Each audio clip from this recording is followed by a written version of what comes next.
नमस्कार मेरे प्यारे मित्रों, भाई बंधु, माता बहन। मैं आचार्य संदीप शास्त्री माँ तारा का नाम लेकर, राधा गोविंद को स्मरण कर आप सभी के सामने, जैसे कि मैंने कल बताया था कि मैं आने वाले कुछ दिनों तक आप सभी तक कुछ विशेष जानकारियां ज्योतिष संबंधित पहुंचाने वाला हूं, जिसका शुभारंभ मैंने कल किया था।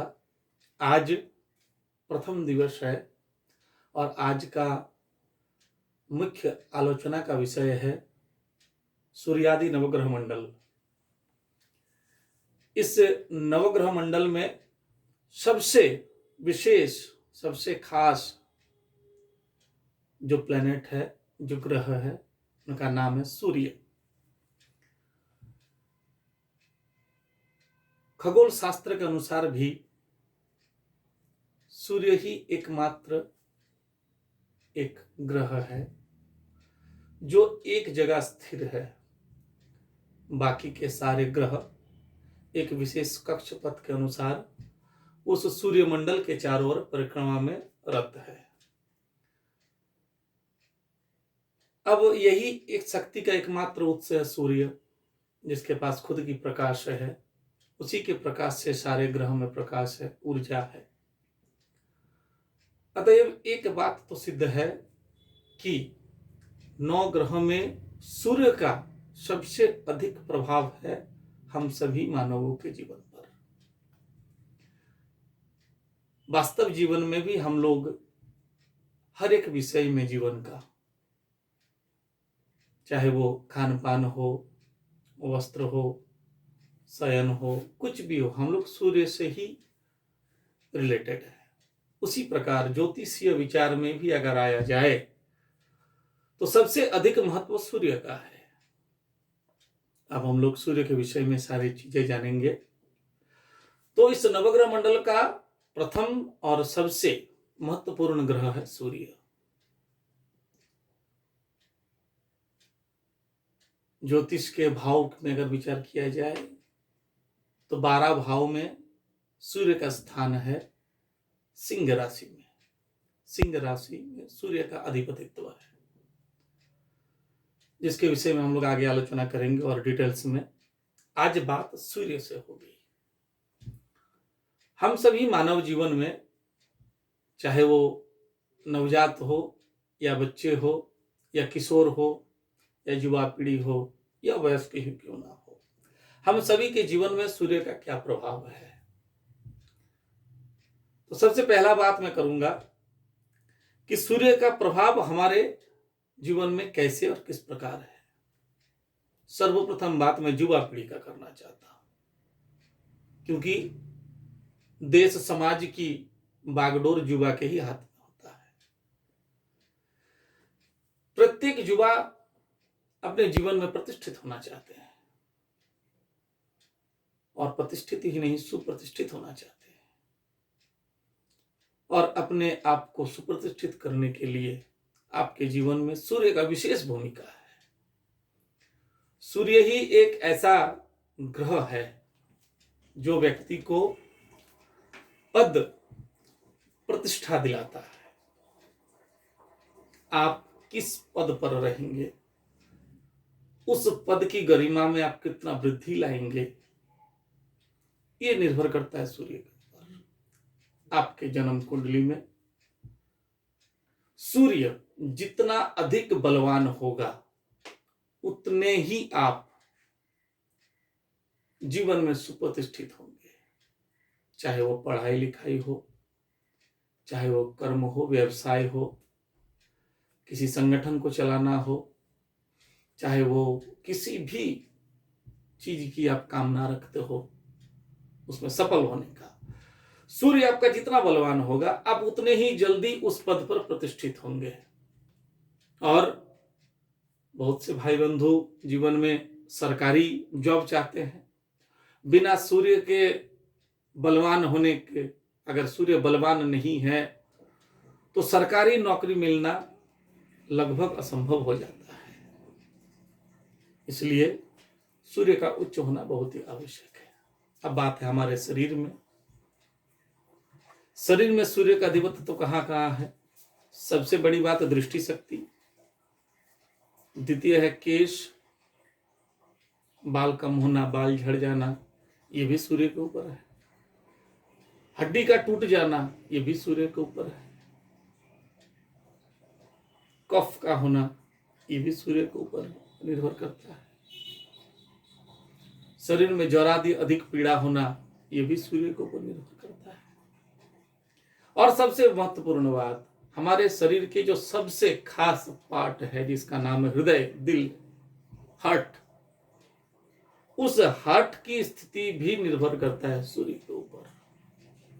अर्थात अगर सूर्य आपका जन्म कुंडली में उच्च स्थान पर है, अच्छे भाव में है, अच्छे ग्रहों के साथ है, तो आपके शरीर की संरचना, आपका शरीर का बोल्डनेस, आपका हार्ट, कोलेस्ट्रॉल, नानान प्रकार से आप सुखी होंगे, संपन्न होंगे। और अगर यही सूर्य आपका जन्म कुंडली में नीच का हुआ, अशुभ ग्रह युक्त हुआ, तो इस नीच ग्रह की दशा में या तो नीचता के कारण आपके शरीर में अकारण नाना प्रकार की व्याधियां आ सकती है, जिससे आपके जीवन में नाना समस्याएं आएंगी। और आते हैं बुजुर्गों के बारे में। अगर सूर्य खराब रहा तो बड़ी ही जल्दी शरीर में वार्धक्य आ जाता है। कम उम्र में ही बालों का पकना, दृष्टि शक्ति कम हो जाना, मिजाज में खिटखिटापन आ जाना, कोई अच्छा बात बोले उस पर भी चिढ़ जाना, इस प्रकार घर में कलेश का माहौल बन जाता है, अशांति का माहौल बन जाता है। अब घर से बाहर जाते हैं, बाहर जाकर भी ऐसी परिस्थिति बन जाती है।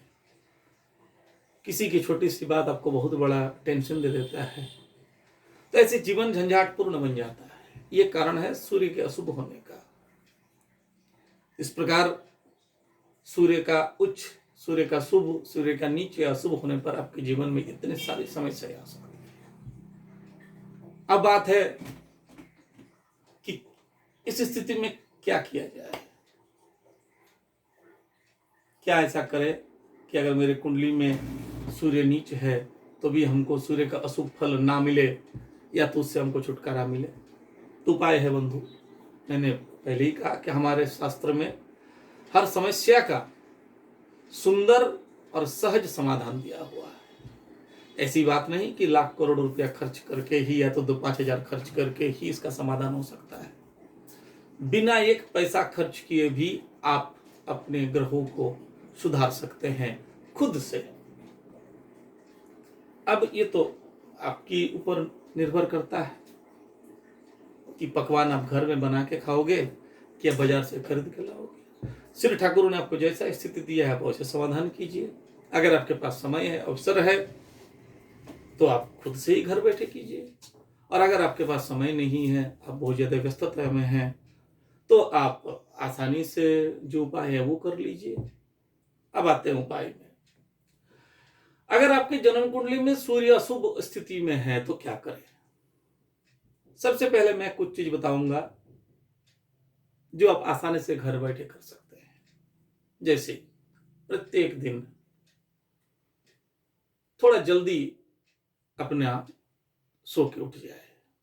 ऐसा नहीं कि ब्रह्म मुहूर्त में उठना है, मोटा मोटी एक 5 से लेके 6, 6:30 तक आप बिस्तर त्याग दें।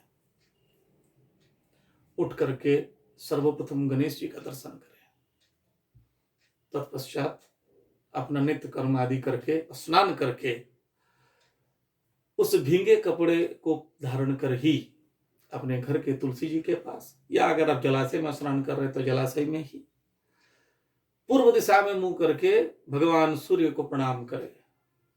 अगर मंत्र आती हो तो मंत्र के द्वारा करें, मंत्र नहीं आती है तो सिंपल साधारण ओम सूर्य देवाय नमः यह कहकर प्रणाम करें। प्रत्येक दिन सूर्य को प्रणाम करें।